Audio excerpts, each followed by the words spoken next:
When you look at a map, it's easy to think it's, well, finished, set in stone. But for centuries, the map of India was anything but. It was a living, breathing canvas, and it was constantly being redrawn with swords, with strategy, and with just sheer force of will. So let's dive into this incredible 500-year story of push and pull and see how a subcontinent was completely and violently reshaped. And that brings us to the big question, doesn't it? The one we're going to try to answer today. For half a millennium, the Indian subcontinent was basically one giant, relentless battlefield. So after all that, who actually won? The answer, as you're about to see, is way more complicated and honestly a lot more interesting than you might think. All right, so our story kicks off with the first great push from the outside. A whole series of foreign dynasties, mostly Turkic, Afghan, came storming in. They set up a brand new center of power and completely changed the political game. This was the Delhi Sultanate. And just look at this timeline. It tells you pretty much everything you need to know about the era. 5 different dynasties in just over 300 years. This was not a story of stability. It was a chaotic, often super violent cycle of one ruling family getting kicked out by the next one. And that chaos led to some pretty shocking numbers. 9 years. That's it. That was the average time a sultan actually got to sit on the throne. So why so short? Well, get this. Nearly 2 out of every 3 sultans grabbed power by, let's say, removing the guy who was there before them. This wasn't about peaceful transitions. It was a constant, bloody scramble for the top spot, and it was all funded by raiding and plundering the land. And if you're wondering what drove all this, you don't even have to guess. We can go straight to the source. This is a direct quote from the conqueror Timur himself. His absolutely devastating attack on Delhi had a really clear 2-part mission: religious war and, you guessed it, plunder.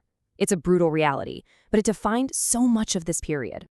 But here's the thing. For every big push, there's always an equally mighty pull. The Sultanate wasn't just expanding into a vacuum. Oh no. All across the subcontinent, powerful regional kingdoms were rising up, refusing to be swallowed, and creating their own amazing centers of power and culture. And the number one example of this has to be the Vijayanagara Empire down in the south. It was founded by 2 brothers who basically said no thank you to Delhi's rule. And it didn't just survive, it thrived, growing into this massive military and cultural powerhouse. Under rulers like Krishnadevara, it wasn't just resisting, it was competing on the world stage. Now, this pushback wasn't just a southern thing. Not at all. Up in Rajasthan, you had these legendary Rajput rulers like Rana Kumbha of Mewar, who built literal walls of defiance. I mean, the wall of Kumbhalgarh Fort is 36 kilometers long. That's one of the longest in the world. This wasn't just a fortress. It was a giant stone statement of independence. Okay, so just as the Delhi Sultanate was starting to show some cracks, a new player enters the game. A much more organized, much more powerful force. This wasn't just a push. This was the grand push, the one that would manage to unify huge parts of the subcontinent under one single banner: the Mughal Empire.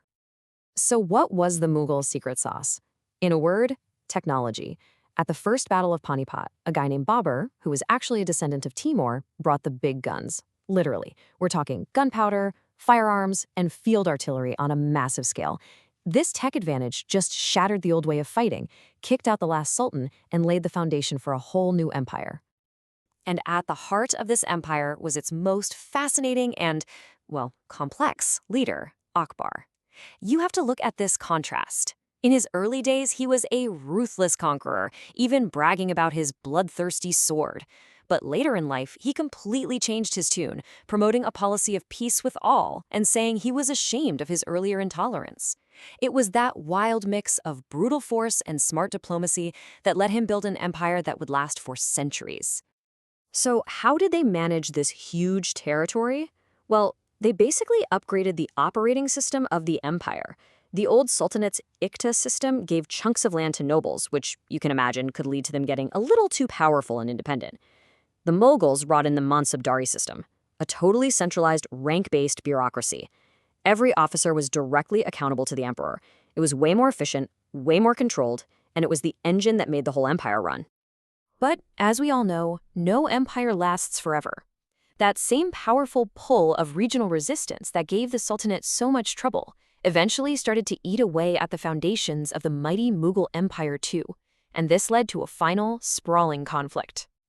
And the secret weapon of this new resistance?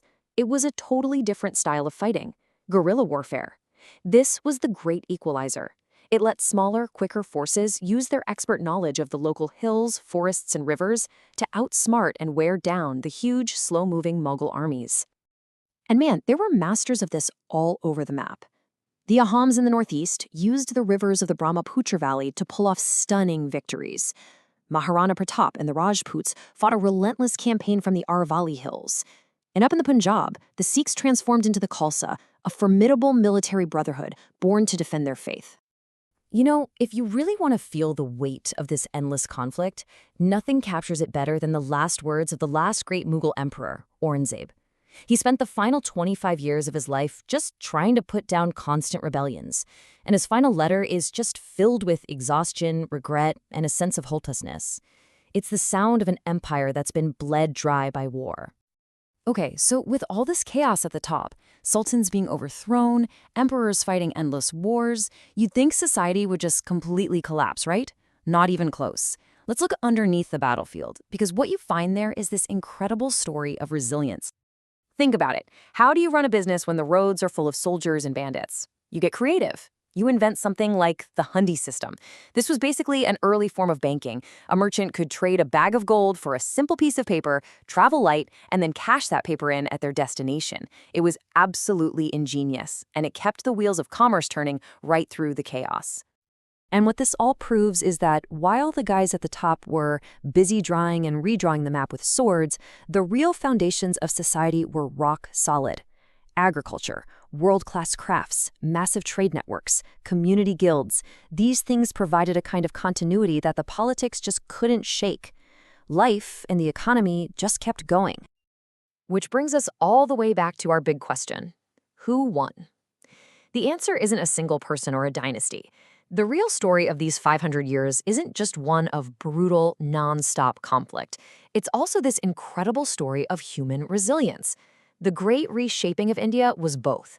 It was a terrible, violent struggle, and at the same time, it was a powerful testament to the enduring spirit of its people.